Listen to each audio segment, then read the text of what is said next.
Salut à toutes et à tous et bienvenue pour ce débriefing du Grand Prix de France 2019. Aujourd'hui, nous allons passer en revue les résultats de ce dimanche et tenter d'analyser ce que chaque pilote a pu apporter en termes de performance. Inutile de s'attarder trop sur le Grand Prix en lui-même puisque pour ceux qui se seraient endormis pendant la course, je vous rassure, vous n'avez absolument rien manqué, à part un tout petit peu de drama après le drapeau d'arrivée, mais ça, j'y reviendrai quand il en sera question. Un Grand Prix largement dominé par Lewis Hamilton qui remporte son 6e succès de la saison, 18 secondes devant Valtteri Bottas. Encore une fois, rien à dire sur Lewis Hamilton qui est au sommet de son art. La Mercedes était évidemment très dominante ce week-end, mais on a vu que lui et Bottas avaient des difficultés avec leurs pneus en fin de Grand Prix. Et pourtant, alors que Bottas se faisait rattraper par Leclerc, Lewis Hamilton a signé le meilleur tour en course du Grand Prix dans le tout dernier tour. Malheureusement pour lui, il ne partira pas avec 26 points puisque Sébastien Vettel lui l'a dérobé à la toute dernière seconde.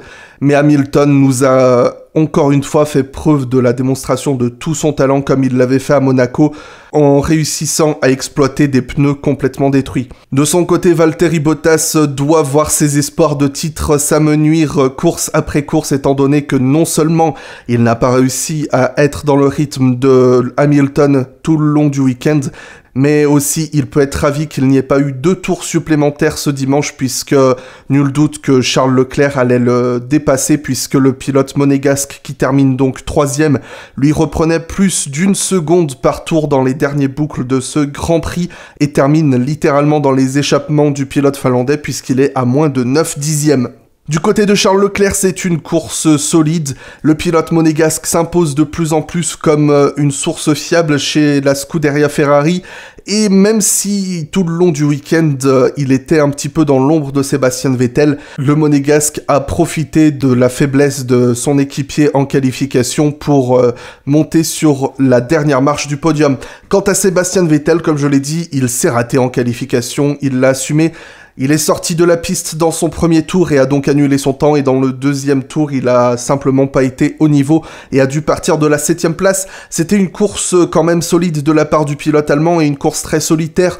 Mais malheureusement, encore une fois, Vettel a craqué sous la pression des qualifications et malheureusement, c'est simplement les points de la 5e place qu'il récupère, plus le petit point du meilleur tour en course qu'il a pu récupérer en s'arrêtant à 2 tours de la fin pour chausser des pneus soft et récupérer le meilleur tour en course. Ce n'est pas pour encenser Lewis Hamilton à nouveau, mais je tiens quand même à souligner qu'avec des pneus soft neufs, Sébastien Vettel a réalisé un temps 30 millièmes plus rapide que Lewis Hamilton en pneus durs usés.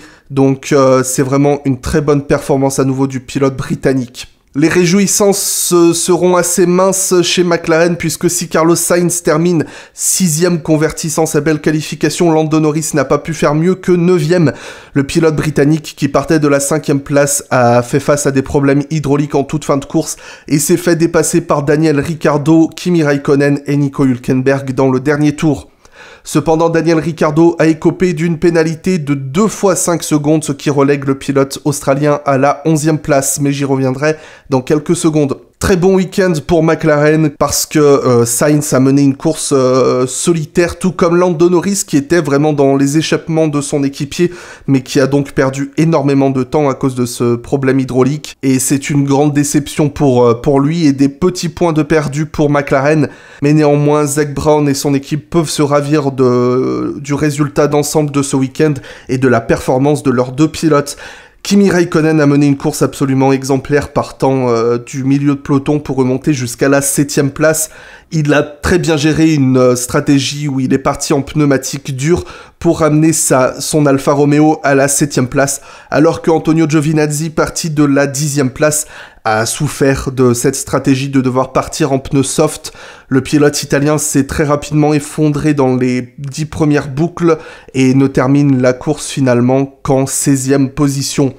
Pour ce qui est de Giovinazzi, écoutez, il semble que l'Italien est en train de reprendre du poil de la bête, puisque sur un tour, il semble aussi bon que Raikkonen, et preuve en est, il l'a devancé pour la 2e fois cette année en qualification, mais factuellement, en termes de rythme de course, il est encore très loin, même si encore une fois, il n'a pas profité d'une stratégie favorable. Battu pour la 7e fois consécutive en qualification, Nico Hülkenberg mène une nouvelle fois une course solide et rapporte les 4 points de la 8e place, profitant évidemment de la pénalité de son coéquipier. De la même manière que Kimi Raikkonen, Nico Hülkenberg a mené une course solide, partant également en pneus durs et faisant durer ses pneus pendant une bonne partie de la course. Malheureusement, le pilote Renault est resté coincé dans les échappements de Raikkonen et n'a jamais réussi à le passer, l'Alfa Romeo bénéficiant d'une meilleure vitesse de pointe que la Renault. Du coup, je viens du côté de Daniel Ricciardo qui a fait une course vraiment superbe, qui a su passer Pierre Gasly au bon moment en course pour creuser l'écart et aller chercher ce qui allait être une 7e place sans cette pénalité. Pour ce qui est de cette pénalité, je sais que je risque de ne pas me faire beaucoup d'amis, mais je pense qu'elle est juste, elle est sévère malheureusement, elle est dure mais elle est juste. Alors pourquoi je pense que ces pénalités sont justes? D'abord, je vais les passer en revue une à une. 2 pénalités suite à des incidents qui ont eu lieu dans le tout dernier tour. Daniel Ricciardo est sorti large de la chicane du Mistral pour dépasser Lando Norris donc dans le dernier tour. Il est sorti large, et quand je dis sorti large, il est sorti de la piste, et le pilote britannique est donc sorti de la piste juste après. Écoutez, qu'on soit d'accord ou pas avec cette pénalité, force est d'admettre que pour une fois, il y a de la constance chez les commissaires de piste, puisque on a eu une polémique identique il y a 2 semaines au Canada. Un pilote est sorti de la piste et revenu d'une manière jugée dangereuse qui a forcé un autre pilote à ralentir ou dans ce cas-là à tourner pour l'éviter. Donc son retour sur la piste était jugé dangereux et c'est 5 secondes de pénalité.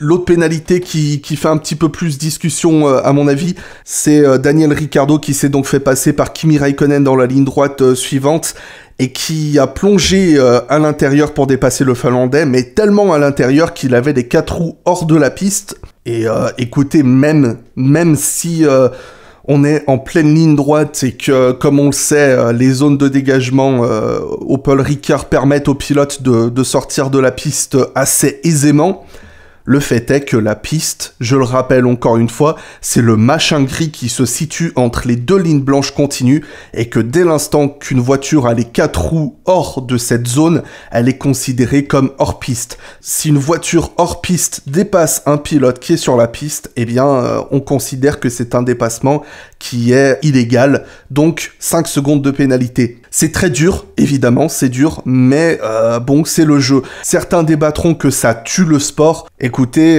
peut-être, mais dans le sport, on a besoin de règles. Quoi qu'il en soit, c'est un débat qui est totalement ouvert et on y reviendra plus tard. Je n'ai pas d'autre mot que humiliant pour décrire le week-end de Pierre Gasly, qui profite de la pénalité de Daniel Ricciardo pour marquer le point de la 10e place, mais disons que ce week-end a été très difficile pour Pierre, tout comme ce dernier week-end au Canada, et là, ça n'a vraiment pas joué en sa faveur. C'est très très difficile pour lui en ce moment et son avenir est de plus en plus incertain. Parce que je n'en ai pas parlé de Max Verstappen, je le gardais pour maintenant, mais Max Verstappen a mené une course encore une fois absolument remarquable, parvenant à séparer les Ferrari en qualification. Il a réussi à rester devant Vettel en course, la Ferrari était nettement au-dessus de la Red Bull, et pourtant Verstappen a réussi à tenir en respect Vettel à une bonne distance. Donc voilà, Verstappen fait le boulot, et Gasly, on lui demandera pas, comme je l'ai dit à énormément de reprises sur cette chaîne, on lui demande pas d'être au niveau de Verstappen, on lui demande pas de battre Verstappen, on lui demande d'être là. La 6e place de Sainz, c'est là qu'il devrait être Gasly, il devrait être 6e, ou peut-être même 5e, je sais pas. Après, en qualification, en Q2, il n'arrive pas encore une fois à se qualifier en pneu médium, il est à plus de 6 dixièmes de Verstappen en soft, alors que Verstappen est en médium. Déjà, il y a un gros souci là-dessus, et à la fois, c'est pas un mauvais pilote, c'est ça qui est frustrant en fait. C'est pas un Lance Stroll où on se dit que voilà, c'est bon, il fait ce qu'il peut. On sait que Gasly, il a du potentiel, et il suffit de voir les 15 premiers tours. Pendant les 15 premiers tours, il partait en pneus soft. On savait que les pneus soft, c'était le très très mauvais choix pour cette course, mais il avait pas le choix puisqu'il s'était qualifié en Q3 avec des pneus soft. Donc il est parti en soft, il les a fait tenir plus de 15 tours ces pneus soft, alors que d'après les prévisions Pirelli, ils allaient tenir pas plus de 9 tours, et on a vu que Giovinazzi, au bout de 8-9 tours, il perdait du temps, Giovinazzi aussi avec ses pneus soft, alors que Gasly, il a réussi à tenir l'affaire, et je m'appuie là sur des propos de Christian Horner, c'est ce qu'il disait, il a très bien géré son relais en soft, mais son relais en pneus durs, comme au Canada, il n'arrive pas à gérer ses pneus, je sais pas ce qu'il a, il n'arrive pas à trouver du grip, mais il était absolument nulle part.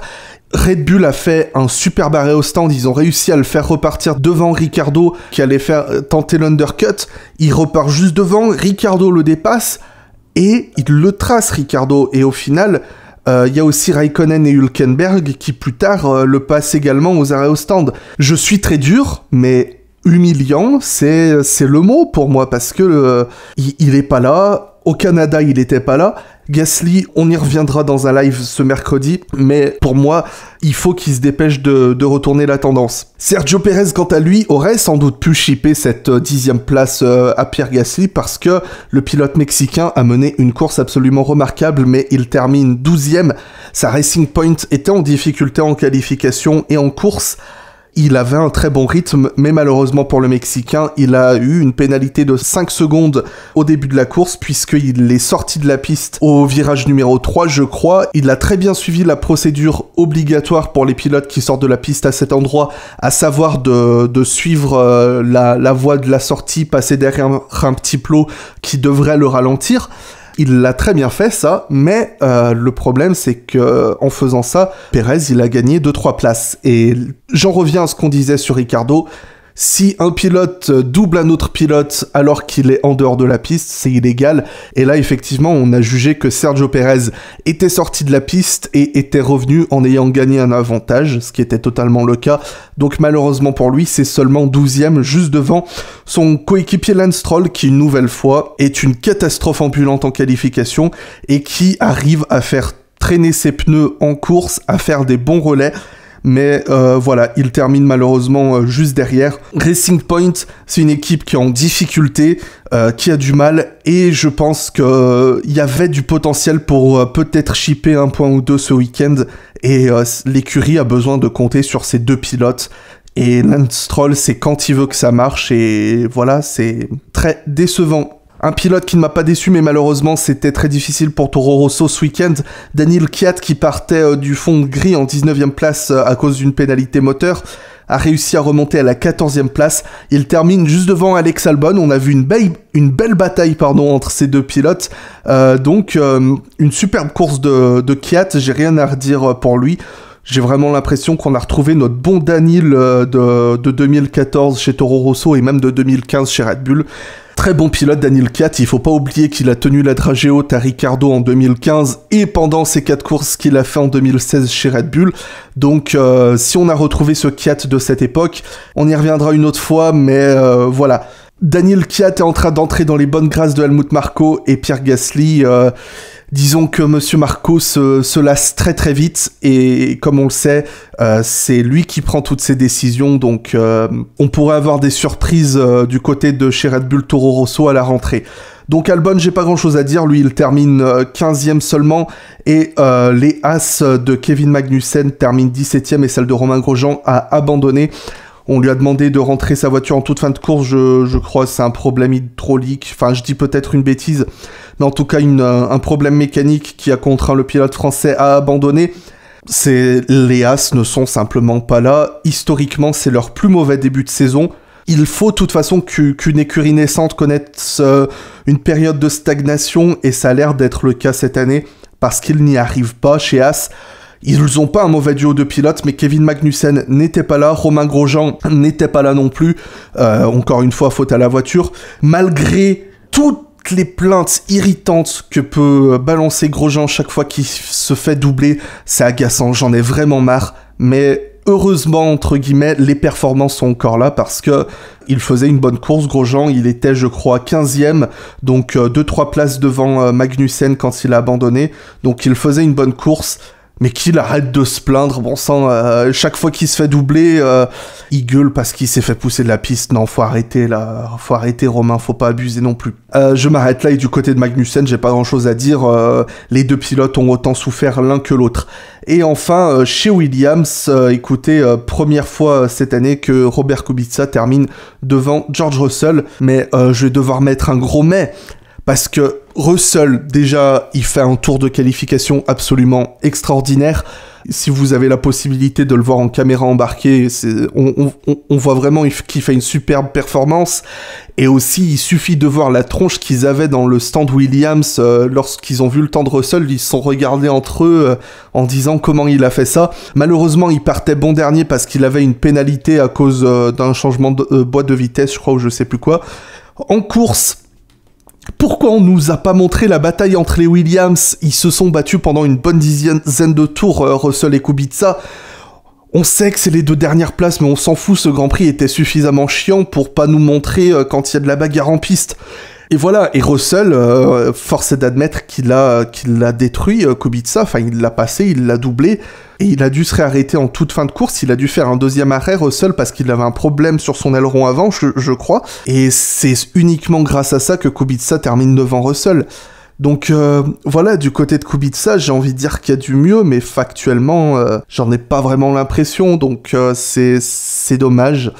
Mais bon, voilà, on va voir comment ça va se décamper du côté de chez Williams, parce que c'était un week-end absolument désastreux. De toute façon, le Paul Ricard, c'est un circuit d'aérodynamique, il y a de très longues courbes, et on sait que l'aéro de la Williams, enfin, voilà, il est acheté. En plus, enfin, Williams, c'est la seule équipe qui régresse d'année en année, qui sont plus lentes d'une année sur l'autre, donc c'est désespérant. Mais bon, on parlera mieux de ces résultats, de la polémique sur la pénalité de Daniel Ricciardo et sur le cas Pierre Gasly. Ce mercredi, nous serons en direct, live exclusif, donc je vous invite à nous rejoindre si vous voulez discuter avec nous dans le chat pour refaire un petit point sur ce Grand Prix, parler de ces différents points et nous préparer au prochain Grand Prix d'Autriche qui est dans une semaine. Donc moi, je vous donne rendez-vous mercredi soir pour qu'on discute de tout ça. D'ici là, vous pouvez suivre l'actualité de la chaîne en me retrouvant sur les réseaux sociaux, les liens pour Facebook, Instagram, Twitter et le Discord de Formule X sur lequel vous pouvez me retrouver sont tous dans la description et je vous donne rendez-vous très bientôt pour un nouvel instant Blabla F1.